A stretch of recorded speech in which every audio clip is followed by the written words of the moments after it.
Aujourd'hui, je vais vous parler du droit des femmes, donc de la journée internationale des droits des femmes, donc le 8 mars.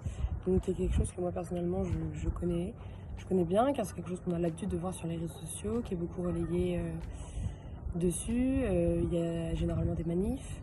Après c'est quelque chose de pas encore assez global, on n'en parle pas trop dans les écoles, dans les lycées, dans les collèges.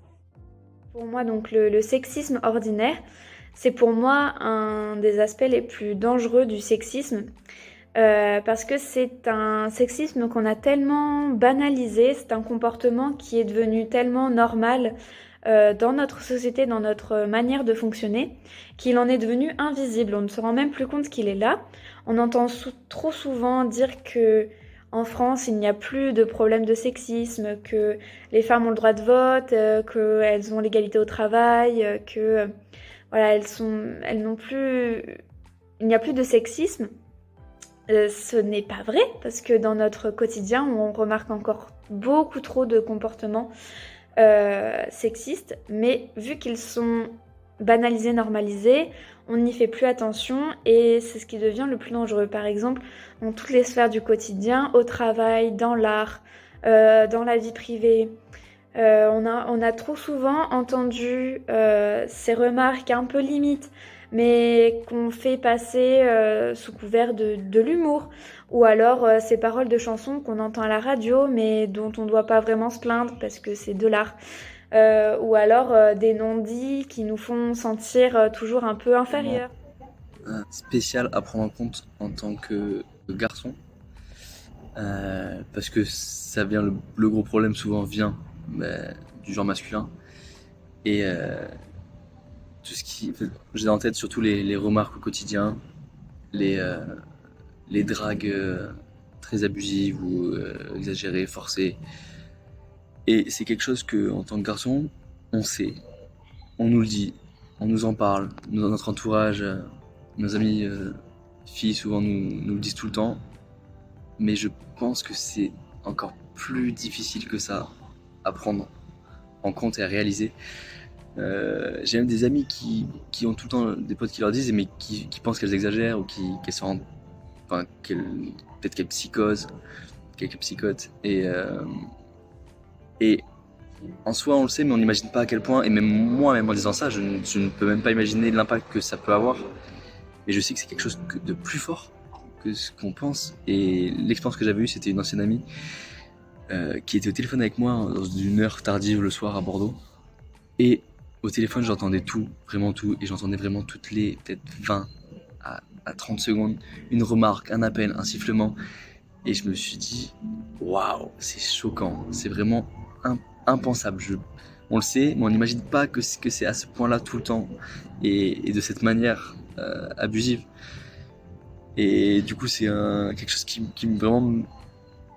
Un sujet que je trouvais hyper intéressant de mon point de vue, parce qu'il est différent du point de vue d'une fille, et c'est quelque chose qu'il faut.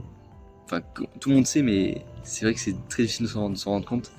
Et je dois passer au sujet suivant parce que ça fait déjà 2 minutes. Hein. Et à atteindre l'égalité homme-femme, il faut tout simplement avoir les mêmes droits et devoirs que les hommes, être égaux sur ce point-là, et ne pas être assigné à certaines fonctions et catégories en fonction de notre genre. Donc c'est vraiment un travail de déconstruction de la vision de la femme, par exemple arrêter de séparer dès la naissance les garçons et les filles, que ce soit au niveau des couleurs, le rose pour les filles, les bleus pour les garçons, que ce soit même au niveau des jouets qu'on nous donne, même au niveau de la coupe de cheveux, court pour les garçons, long pour les filles, des vêtements et tout ça. Donc évidemment, c'est très utopiste de dire qu'il faudrait juste qu'on ait les mêmes droits et les mêmes devoirs partout dans le monde, et c'est des actions qu'on ne pourra pas mener à une échelle mondiale parce que les actions à réaliser sont différentes en fonction des pays. Par exemple en Afghanistan, il faudrait commencer dès la question de l'éducation parce que les femmes et les filles se sont vues retirer cet accès-là il y a très peu de temps. Donc c'est du coup très difficile de réfléchir à une solution mondiale car chaque pays a une vision et une histoire liée à la femme différente, notamment due à la religion et à d'autres choses historiques. Après, moi, je voulais vous parler d'un sujet précis qui est la sexualisation du corps de la femme. donc qui est une image véhiculée à travers tous les médias qu'on connaît, que ce soit les journaux, à travers des interviews de personnalités connues. On va plutôt leur poser des questions sur leur corps, sur les vêtements qu'elles portent, sur le maquillage. Donc on voit beaucoup trop la femme comme un objet de désir, ce qui est aussi véhiculé à cause des magazines, où on voit souvent des femmes en petite tenue et tout ça. Également, on peut voir ça à travers la politique, quand on voit que certains politiques se donnent le droit de parler de la tenue d'une femme politique et non pas de ses idées, de sa fonction et des choses qu'elle peut amener à changer, mais plus la questionner sur comment elle s'habille, alors que c'est pas une question qu'on poserait à un homme. Donc ça donne vraiment une image, enfin une impression que notre corps ne nous appartient plus, que c'est quelque chose qui est là, mais dont l'image et l'idée appartient aux autres, et dont nous, on est juste là à subir les remarques, à les emmagasiner et à créer des complexes, des traumatismes et toutes sortes de choses. Donc c'est très dur de sortir de cet imaginaire collectif, d'apprendre aux gens que non, c'est pas ça la femme, que c'est pas parce que on a des seins, que parce qu'on a des fesses, que parce qu'on enfante, que forcément tout est lié à notre corps et que nous sommes bien plus que ça. Donc j'ai moi-même été victime de harcèlement de rue, comme je pense la globalité des femmes sur Terre. Mais on m'a souvent fait des remarques en été parce que je portais un short, qu'il était soi-disant court. On m'a souvent insulté, on m'a souvent fait des avances dans la rue à propos de ça.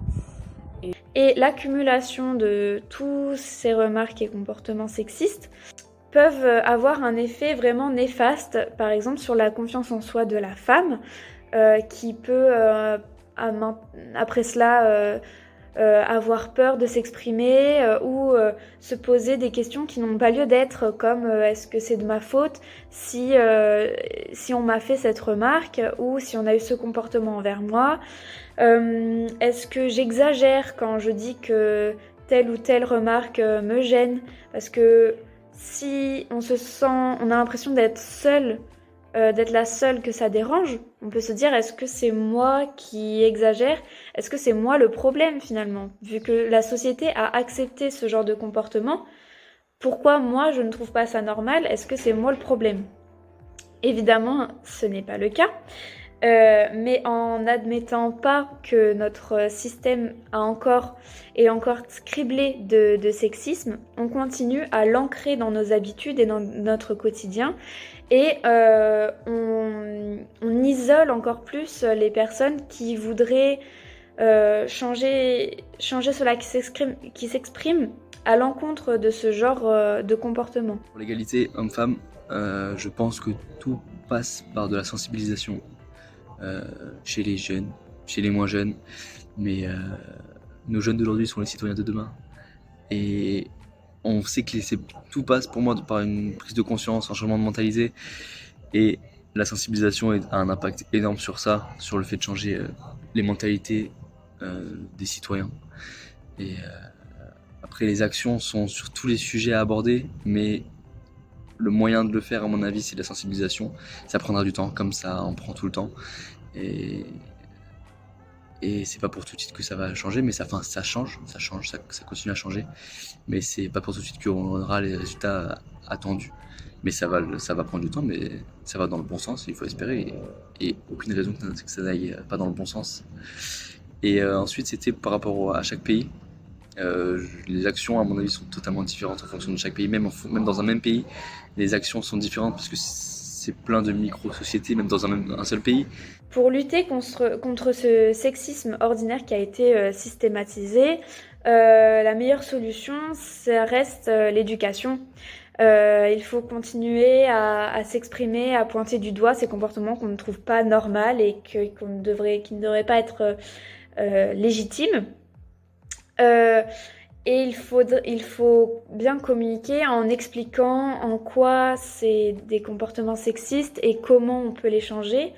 Et à travers l'éducation, il faut très tôt donner les moyens aux écoles, aux établissements d'éducation de communiquer sur ça et d'expliquer aux enfants, aux élèves ce que sont les préjugés et en quoi ils sont mauvais, néfastes, quels comportements sont néfastes pour la place de la femme dans la société. Et enfin, homme comme femme, il faut se tenir prêt à faire tomber nos convictions. Très souvent, on a peur d'apprendre parce qu'on se rend compte que certains comportements que l'on trouvait justement normaux ne le sont pas, et ça fait toujours peur de se dire qu'on a tort.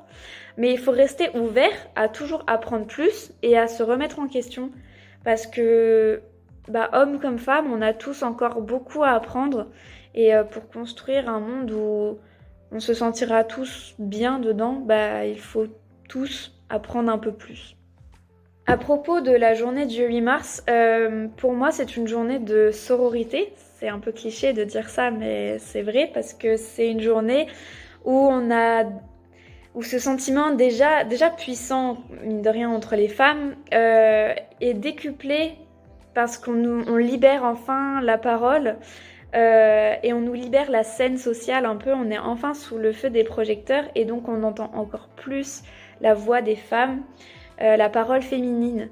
C'est une journée très importante pour se souvenir des combats que l'on a menés et des victoires qu'on a eues, mais aussi des combats qu'il nous reste à mener, et des problèmes qu'il reste à combattre. C'est aussi l'occasion de découvrir des figures féminines, des figures de femmes trop souvent éclipsées par la présence masculine. Je pense particulièrement dans l'art. Il y a beaucoup d'artistes féminines que l'on peut découvrir, mais aussi dans la politique, écouter encore plus la voix des femmes et les actions qu'elles mènent pour améliorer notre situation au quotidien. Beaucoup diront que d'avoir une journée particulière pour la femme, ça banalise pas sa place dans la société.